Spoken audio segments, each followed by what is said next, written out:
Hi, everybody. Mr. Gowerluck here. I'm going to talk to you a little bit about writing today.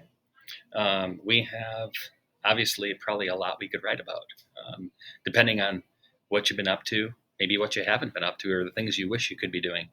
But I wanted to talk about what did I do over the summer. So let's think about some things that we can talk about what we've done over our summer.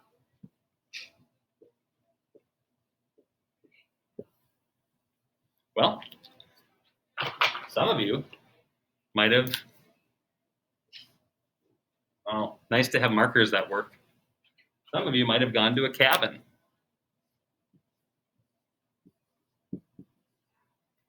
Others may have taken a small trip. Those are probably happier things when you talk about maybe taking a trip or going in a cabin. There also could be some sad things. And that's just a fact of life, unfortunately, especially in what we're dealing with right now. There could be some illness.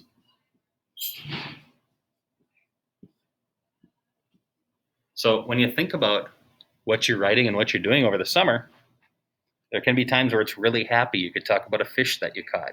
You could talk about some animals that you saw on a special hiking time, or you could talk about something really cool that happened in your neighborhood. There also could be sadness, and it could have a different kind of meaning, and it could be obviously very sad. And that's what writing is. It gives you a chance to express your feelings, your thoughts, your emotions. And great writers do that effectively, and they do that often. And readers can relate to them. That's why people like to read certain things from different authors. Some people like funny. That might be me. I mean, you have happy, you have sad. There could be funny things. Okay.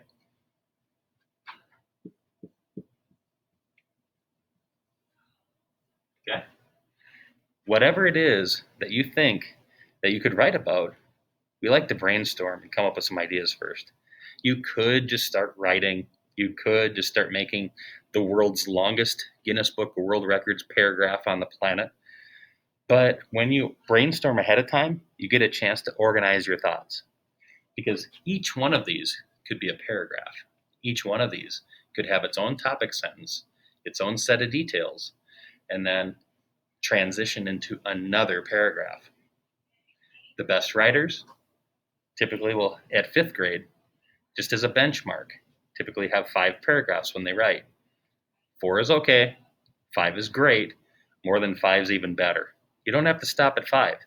You probably have memories that I can't even think of right now or I can't even describe, but they might be better than this. They could be sad, they could be funny, all that. I like to think of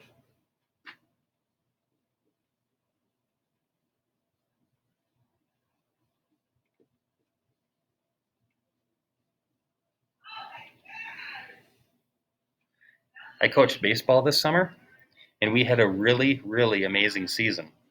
We didn't even think we were going to play, and all of a sudden we started being able to play baseball games, and I could write about that.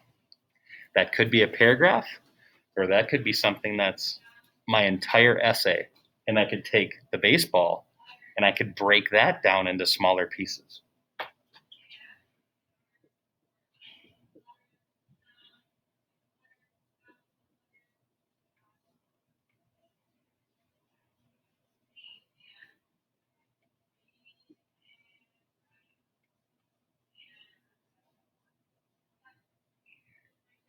I don't know if you can see that okay. Our first practice was strange. We all had to wear these. We all had to stay apart. We all had to stay apart. And we had to use these. We couldn't even use baseballs. We had to use these like plastic balls that we had to wipe down all the time. We also had a guy, once we got past all that and we could actually use baseballs again and play, we had a guy throw a no hitter against a really, really, really good team.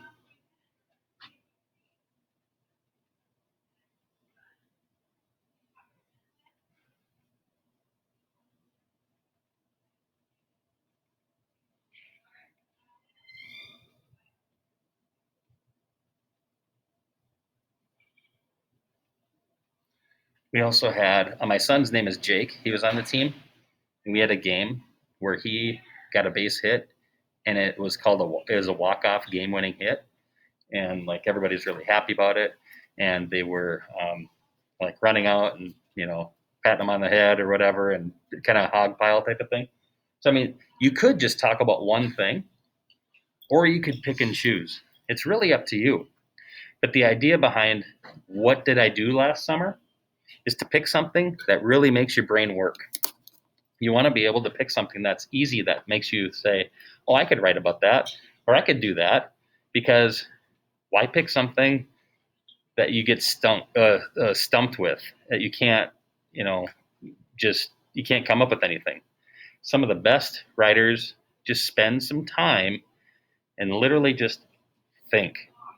Or you could go do something, go on a walk, bring the dog out, do something, and sometimes ideas just pop into your head. I don't know if that's ever happened to you, but it's happened to me before. Some of my best ideas I'll have when, say, I'm driving to work or driving to school.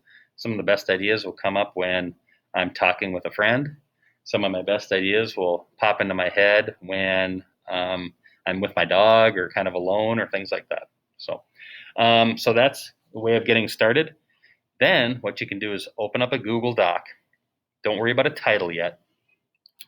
And start thinking, all right, I want to talk about baseball thrills this summer. And that'll be my first paragraph. It was exciting to be able to play baseball this summer. I didn't think we could do it. All of a sudden, the governor allowed us to be able to go outside. We called our team together and had our first practice. Boom, that was an introduction right there. I said it, now I can write it. If you can say it, you can write it. That's my thought. That's my philosophy. First practice. See, that transition happened right there. At our first practice, it was weird because nobody could really get very close to each other. We couldn't give each other high fives or pats on the helmet. We had to stay away from one another and wear masks. Then, at first practice, we had to wipe down all the baseballs all the time. And our baseballs weren't even baseballs. They were these yellow dimply balls like you'd see in a pitching machine. But after we practiced for a few weeks, we found out we can do more and more as the governor allowed us to, which led us to our baseball game schedule. One of the exciting things on our baseball schedule was watching a pitcher of ours named Nathan throw a no-hitter. He threw a no-hitter against Maple Grove. That's always good. And I could describe that more. I could also start describing Jake's game-winning hit. That's right there. And then I could end it up with saying, it was a very fun summer. We did a lot of things that I didn't think we could do. I hope COVID goes away soon, and I hope things return back to normal. Bam. There you go. You're done. If you can say it, you can write it. If you can come up with a funny story, if you want to talk about something sad, that's fine. If you want to talk about some trips or some things you've done, that's a great way to do that. Something that you know about, because you're the expert. You just have to be able to put it on paper or put it on your computer screen. Because remember, you're the expert. Introduction, a conclusion, an introduction, like I say, having your idea, and then formulating like an introduction to who your audience is. For example, who's going to read this? Your other classmates? Your teacher? Mommy? Daddy? Grammy? Grampy? Whoever? The dog? Who's going to read this? You have to think about that as well. And it's always good to go back and check for spelling, punctuation, and use those tools. Okay? It's nice to have someone read it over too. Remember, authors are always revising and editing and looking for things that they can do better. Once someone writes something, very rarely are they done with it on the first time. They'll go back, they'll fix some things that don't quite sound right, or they'll add some details that make it even better. Because if we stopped when they built that first car, we'd still only be going 10 miles an hour on the road. Think about that next time you want to go to Dairy Queen. Hurry up, Mom, hurry up. Well, I can only go 10 miles an hour and there's a horse in front of me. Remember, always good to add, edit, revise, and do all that, because things change and they'll change for the better. All right? Happy writing. Start that Google Doc and good luck.